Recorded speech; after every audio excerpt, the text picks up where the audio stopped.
Bonjour à tous et bienvenue pour cette nouvelle édition d'FMC TV. Vous le savez, chaque semaine, nous zoomons pour vous sur l'actualité 100% Oise. C'est parti tout de suite pour le sommaire en images. Les enfants s'entraînent au triathlon, ça se passe au château de Chantilly. La SPA de Beauvais dénonce les abandons à l'approche des vacances. Le micro-trottoir du jour, nous vous avons interrogé. Que recherchez-vous pendant les soldes? Céline Goberville lance son club partenaire et puis l'hôpital de Senlis, le service de réanimation est menacé.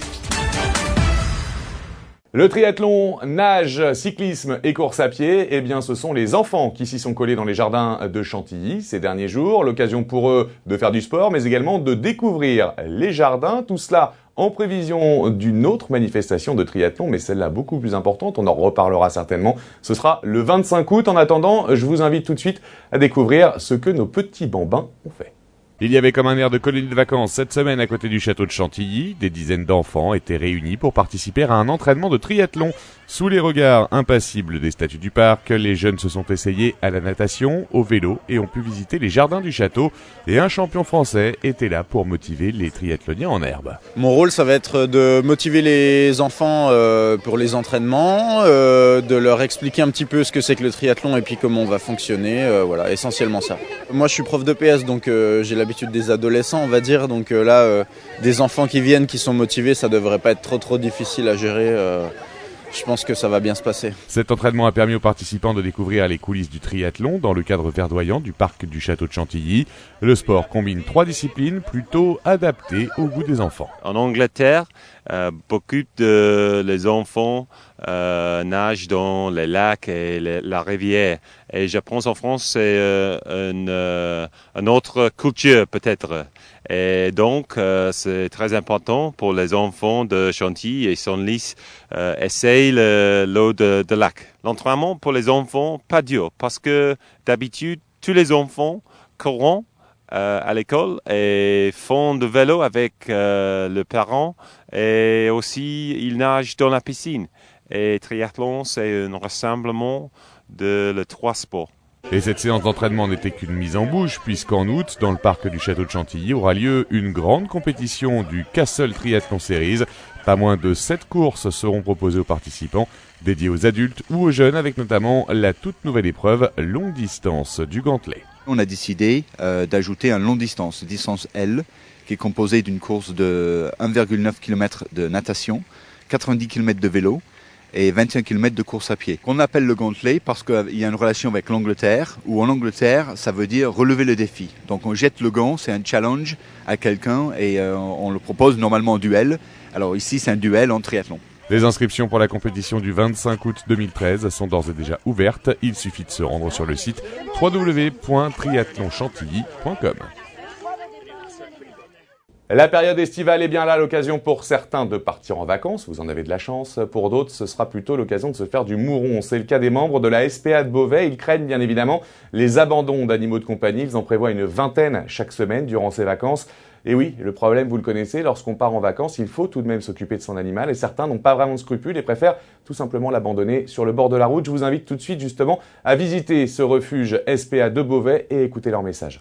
À l'approche des vacances d'été, la situation de l'antenne beauvaisienne de la SPA devient critique. De nombreux animaux sont signalés comme étant abandonnés ou parfois même victimes de maltraitance. La SPA enquête alors pour déterminer s'il y a lieu de recueillir les bêtes. Comme ça, les vacances, souvent les gens vont abandonner les chiens et les chats en bordure de route. Après, dans les enquêtes, comme je vous disais tout à l'heure, il y a des gens qui repartent vivre dans leur famille. Le chien, il est abandonné dans une grange ou dans un vieux bâtiment. Il est attaché avec une petite chaîne qui fait à peine 1 mètre.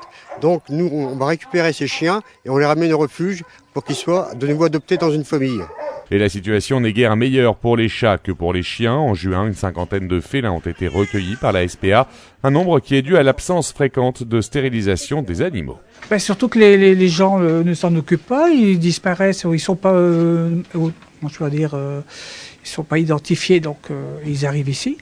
Les chatons, pareil, on nous les dépose parce que les gens ne savent pas quoi en faire.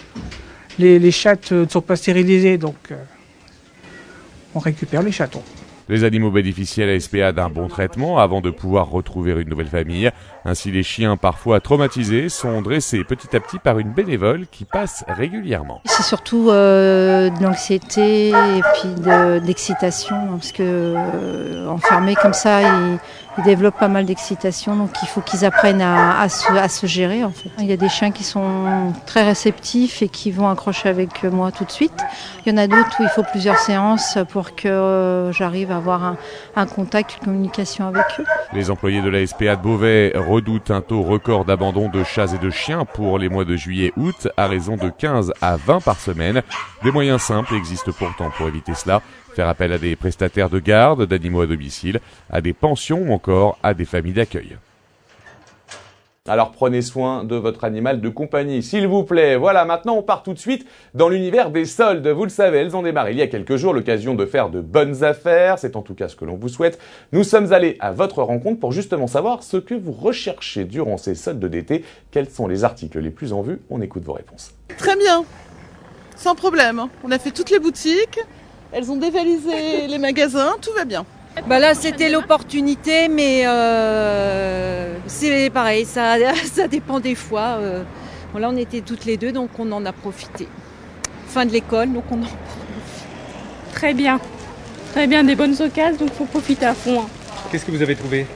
Des petites choses pour moi, et là je vais aller voir pour mon bébé. Voilà. Et pour l'instant c'est du repérage. Je regarde un peu ce qui m'intéresse et puis je reviendrai un autre jour pour voir si ça n'a pas un peu descendu. Elle est de son petit-fils et qu'on pense qu'on a fait des affaires, bien sûr. Cette année, non, rien du tout. Les budgets sont très serrés cette année. C'est pour madame, pas pour monsieur. Ce qui coûte le plus cher, forcément. Donc les vestes, les sacs, les chaussures. Ça va, mais bon, ça vaut le coup cette année. Il y a pas mal de soldes à moins 50, donc... On ne sait pas exactement, une affaire dans les vêtements, vestes ou pantalons, on va voir. On n'a pas trop de sous, mais on n'a pas le choix, on est obligé d'acheter quand même. Là, je viens d'acheter, donc voilà. Qu'est-ce que vous recherchez exactement?